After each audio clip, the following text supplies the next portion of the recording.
అయ్యా పురుషులారా నా వైపు చూడండి.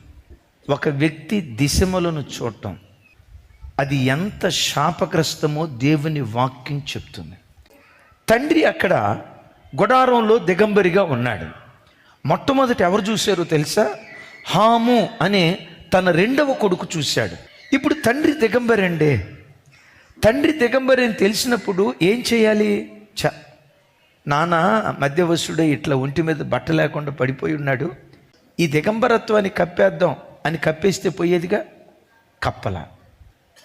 తండ్రి దిశమలో చూడటమే పాపం అయితే పరాయి వాళ్ళ దిశమల, పరాయి వాళ్ళ దిగంబరత్వం, పరాయి వాళ్ళ మానాన్ని చూడటం ఎంత శాపగ్రస్తమైనదో బైబిల్లో నుంచి ఒక ఆధారం చూపిస్తాను.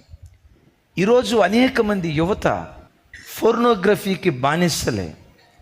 సెల్ ఫోన్లో న్యూడ్ ఫొటోస్ చూసి, ఫోర్నోగ్రఫీ వీడియోస్ చూసి ఆ తల్లి ఎవరో తెలియదు, ఆ చెల్లి ఎవరో తెలియదు, ఆ తల్లి బ్రతుకుదెరువు నిమిత్తం ఆ పరిస్థితికి దిగజారి ఆ వీడియోలు యూట్యూబ్లో అప్లోడ్ చేస్తే ఆ తల్లుల దిగంబరత్వాన్ని చూసి, ఆ తల్లుల దిశమలను చూసి, ఆ తల్లుల మానాన్ని చూసి కాముకత్వాన్ని రేపుకునే యవ్వనస్తులు కొంతమంది ఉన్నారు.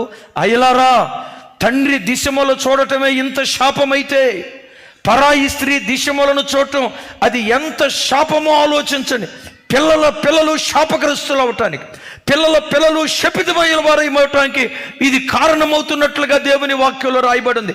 పరాయి వాడి దిశమలను చూడటం, పరాయి పురుషుని, పరాయి స్త్రీ దిశమలో చూడటం అది ఎంత శాపగ్రస్తమో నోవాహు దగ్గర మనం చూస్తా ఉన్నాం.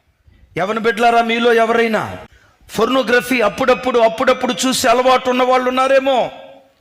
పరాయి వాని దిశమలో చూడటం అది ఎంత శాపగ్రస్తమో హబక్కూకు గ్రంథం చూడండి. తన పొరుగు వాని మానమును చూడవలెనని ఎవడైనా ప్రయత్నం చేస్తే ఘోరమైన ఉగ్రత వాని మీదకు దిగుతుందట. తమిళారా, వింటున్నారా? పరాయి స్త్రీ మానాన్ని చూడాలని, పరాయి స్త్రీ దిగంబరత్వాన్ని చూడాలని, ఎదుటి వాళ్ళ నేకెడ్నెస్ చూడాలని ఒకడు ప్రయత్నం చేస్తే ఘోరమైన ఉగ్రత వాని మీదకి దిగొచ్చి వాని బ్రతుకు అవమానానికి అప్పగించబడుతుందట. ఘనత కనుమరుగైపోయి వాని తల మీద అవమానం కుమ్మరించబడుతున్నట్లుగా దేవుని యొక్క వాక్యంలో రాయబడి ఉంది. యవన బిడ్డలారా, ఒకవేళ ఇంతకాలం తెలుసో తెలియకో సెల్ ఫోన్లో న్యూడ్ ఫొటోస్ చూసి అపవిత్రతను రేకెత్తించుకున్నట్లుగా నీ జ్ఞాపకం ఉంటే ఆ పనికి మాలిన స్వభావానికి ఈరోజు వాక్యం వింటుండగా సమాధి పలుకుదువుగాక.